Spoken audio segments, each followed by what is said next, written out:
Madam చెప్పండి, మీరు ఎటువంటి న్యాయం కోరుకుంటున్నారు? వాళ్ళకి పడే శిక్ష అతనికి కానీ అతని ఫ్యామిలీకి కానీ ఫ్రెండ్స్ ఎవరైతే ఇన్వాల్వ్ ఉన్నారో ఈ లవ్ జిహాద్ అనే దాంట్లో వాళ్ళకి పడే శిక్షను చూసి వేరే ముస్లిం అబ్బాయి హిందూ అమ్మాయి జోలికి రావద్దు. అలాంటి శిక్షని ఇవ్వాలని చెప్పి నేను గవర్నమెంట్ ట్రాప్ నేను ఎలా పడ్డానంటే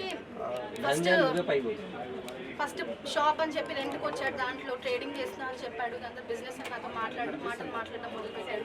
వాళ్ళ అక్కతోటి మాట్లాడించాడు. దాని తర్వాత కన్వర్ట్ అయ్యానని చెప్పి సర్టిఫికేట్ చూపించడం, కన్వర్ట్ అయిపోయానని చెప్పి నమ్మించడం, నాకు గుడిలోకి వెళ్ళి తీసుకెళ్ళడము, చేతులకి మన మన హనుమంతుడి థ్రెడ్ కట్టుకోవడం కానీ, ప్రసాదం తినడం కానీ, ప్రతిసారి గుడికి తీసుకెళ్ళడం కానీ, అలా హిందులాగా మారిపోయానని చెప్పి నమ్మించడం జరిగింది. ఎన్ని డేస్ రిలేషన్షిప్ మీది? అంటే రిలేషన్ అంటే పెళ్లికి ముందు పెళ్లికి ముందు పెళ్లి తర్వాత అసలు ఎన్ని డేస్ మీరు ఉన్నారు? అసలు పెళ్లికి ముందు ఆల్మోస్ట్ 2.5 months. పెళ్లి తర్వాత మొన్న Jan 12th పారిపోయాడు. ఎప్పుడు రియలైజ్ అయ్యారు మీరు?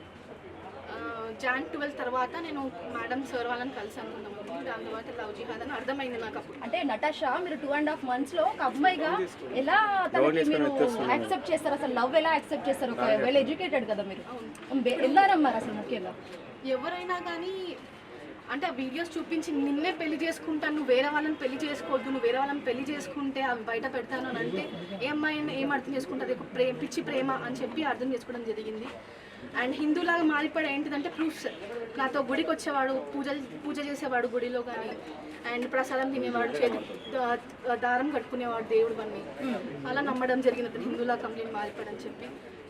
అండ్ బిజినెస్ అని చెప్పి మాట ఎక్కువ అంటే ప్రొలాంగ్ చేసేవాడు బిజినెస్ మ్యాటర్లో. మీకు ఎప్పుడు అనుమానం రాలేదా మరి? అనుమానం వచ్చినా నేను కొన్నిసార్లు కామ్గా ఉండాల్సి వచ్చింది. మా ఫ్యామిలీ ఇంకా మా సిచ్యువేషన్స్ ఏంటి? ఎగ్జాంపుల్ ఇలా ఫేక్ ఆధార్, ఫేక్ పాస్పోర్ట్ అవి అన్నారు కదా, ఇలా మనుషులు ఉంటారని చెప్పి అప్పుడు నాకు డౌట్ వచ్చింది. ఆ సర్టిఫికేట్ ఫేక్ ఉండొచ్చేమో, వాళ్ళు క్రియేట్ చేసిన సర్టిఫికేట్ ఏమో అని చెప్పి అప్పుడు డౌట్ వచ్చింది. సో ఇందాక మీరు మాట్లాడుతూ 5 minutes లో ఆధార్లో చేంజ్ చేసేస్తారు అని చెప్పారు. సో మరి ఆ సర్టిఫికేట్ మీకు చూపించినప్పుడే మీకు అట్లాంటి డౌట్ రాలేదా? చాలా రోజుల తర్వాత మీరు రియలైజ్ అయిన తర్వాత ఆ సర్టిఫికేట్ మీద ఎందుకు రియాక్ట్ అయ్యారు? లవ్ జిహాద్ అనే వర్డ్ నాకు తెలియదు ఇప్పుడు వరకు.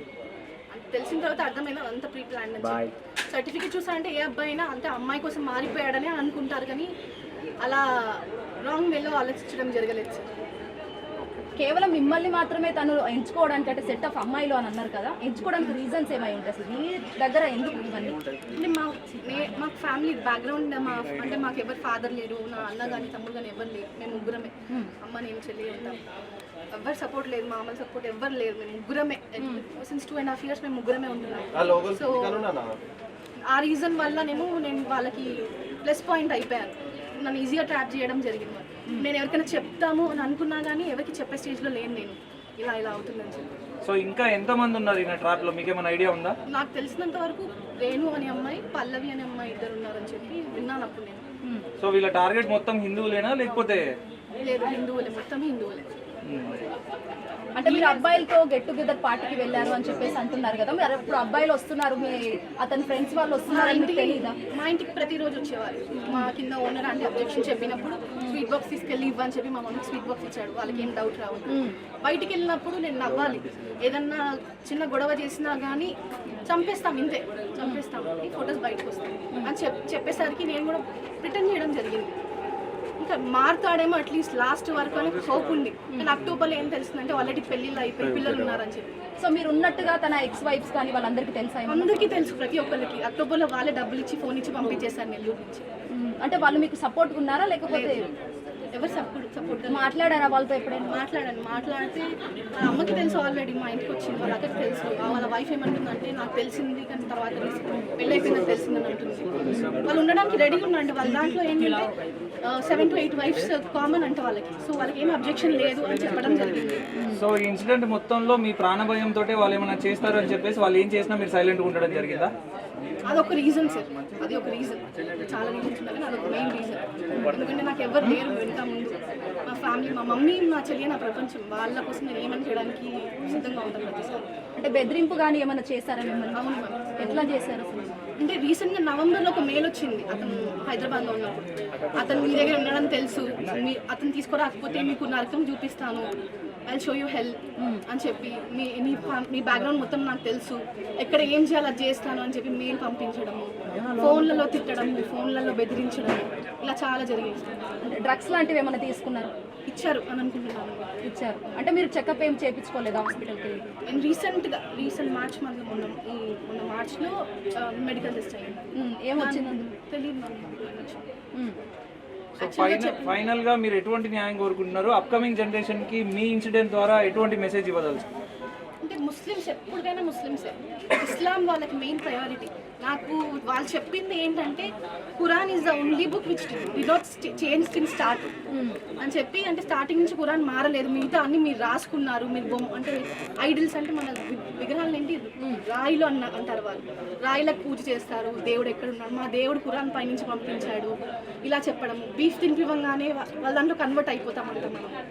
అండ్ ఒక హిందూ అమ్మాయి మెయిన్ వాళ్ళది ఏంటిదంటే ప్లాన్ అండ్ వాళ్ళ థింకింగ్ ఏంటిదంటే హిందూ అమ్మాయిని ముస్లింలా కన్వర్ట్ చేస్తే వాళ్ళకి డైరెక్ట్ స్వర్గానికి వే ఉంటుందని చెప్పి వాళ్ళు ఇలా చేస్తున్నారంట. వాళ్ళ అమ్మ వచ్చిన రోజు ఇది కింద ఉన్నారంటే అదే చెప్పింది, వాళ్ళ అమ్మ కూడా అదే చెప్పింది, అదే డిస్కస్ చేసుకున్నారు వాళ్ళు. అంటే హిందూని ఇలా ముస్లింలోకి ప్లాన్ అంటే మనం మార్చుకుంటే మనకు డైరెక్ట్ వాళ్ళ ఫ్యామిలీకి వాళ్ళ ముస్లిం ఫ్యామిలీకి కానీ ఆ అబ్బాయికి కానీ డైరెక్ట్ స్వర్గానికి దారి ఉంటుంది అని చెప్పి చెప్పడం జరిగింది. అంటే మీడియా ముఖంగా మీ అమ్మగారికి మీరేమన్నా గిల్ట్ ఫీల్ ఏమైనా చెప్పాలనుకుంటున్నారు? చెప్పాలని అనుకుంటున్నాను. Don't get emotional control.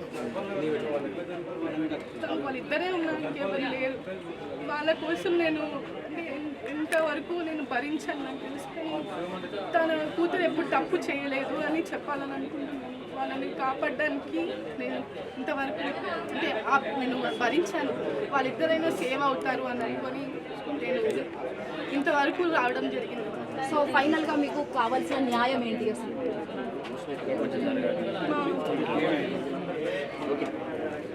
చెప్పండి. వాళ్ళకి పడే శిక్షణ చూసి ఏ ముస్లిం అబ్బాయి ఇంకా ఏ హిందూ అమ్మాయి జోలికి రావద్దు, అలాంటి శిక్షణ ఇవ్వాలని చెప్పి గవర్నమెంట్ని కోరుకుంటున్నాను. Thank you.